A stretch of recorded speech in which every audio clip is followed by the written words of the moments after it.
Здравейте! В днешното видео искам да поговорим за това. Как да изберем ден и дата за сватбата си. По принцип, сватби се правят в неделя. И в миналото, и сега. Но все по-актуално в днешно време започват да стават сватбите в събота. И по-точно събота срещу неделя. Защо е така? Защото неделя хората ще могат да си починат след голямия купон. В последно време все повече сватби започват да се правят и в петък. Това е така, първо, защото има няколко почивни дни да отпочинеме, преди да отидеме на работа. И второ, ако особено младоженците са сетили последния момент и искат да хванат хубавото време през лятото. Тъй като ако се сетят в последния момент, по-голяма част от ресторантите и специалистите са заети. Но петък е също алтернативен вариант. Знаете ли кога е най-предпочитаната дата за сватба? 31 декември.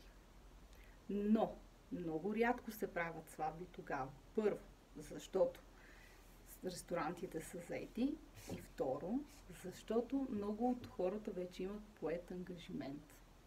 Също, доста предпочитана дата е 14 февруари.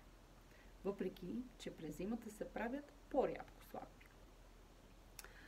Все по-нашумяло е в последно време и така нареченото нумерологично изчисление за датата на сватбата ни. За тази година най-популярните дати за сватби, това са 20 февруари, 02.02.2020. 20 септември също е добра дата. 20, 09, 20, 20. Тъй като се пада в неделя и са 3 почивни дни. Също така, много актуални са и датите, които има по няколко почивни дни. Особено ако се падне в неделя, сватбата, отиват събота хората, празнуват си сватбата в неделя, понеделник спокойно могат да се подготвят за делничната седмица.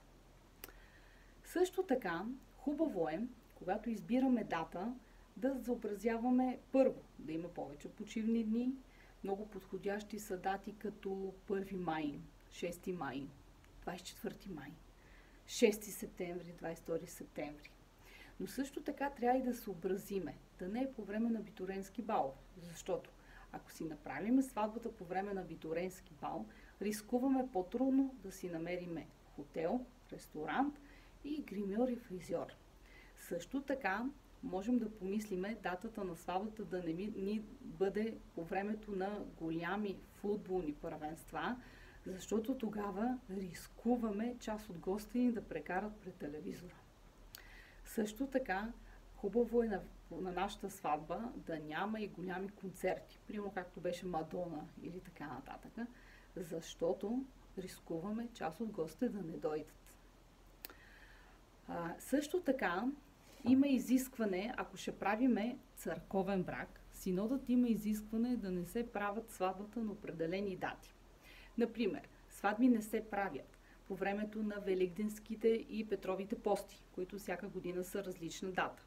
Сватби не се правят по време на Богородичните пости от 1 до 14 август и по време на Коледните пости, които са от 24 ноември до 24 декември. Сватби не се правят в църква, също и трите задушници. Сватби не се правят в църква и когато е Голяма Богородица на 15 август, Цветница, 14 септември Кръстов ден и още няколко такива дни. Така че, ако сте решили да избирате дата за сватба и тя да бъде с църковен брак, можете да погледнете това, кои дати са позволени за сватба и кои не. След като сте избрали дата за сватбата си, трябва да отидете в ритуалната зала, за да я запазите. Хубавото е, че в денят на сватбата, сватбите в ритуалната зала са през 20 минути. Така че, голяма е шанса да си намерите дата, свободен час за вашата дата. Ако ли пак няма, хубаво е да си изберете и още 1-2 дати, които да са също окей за вас. Има една специфика в София и тя е, че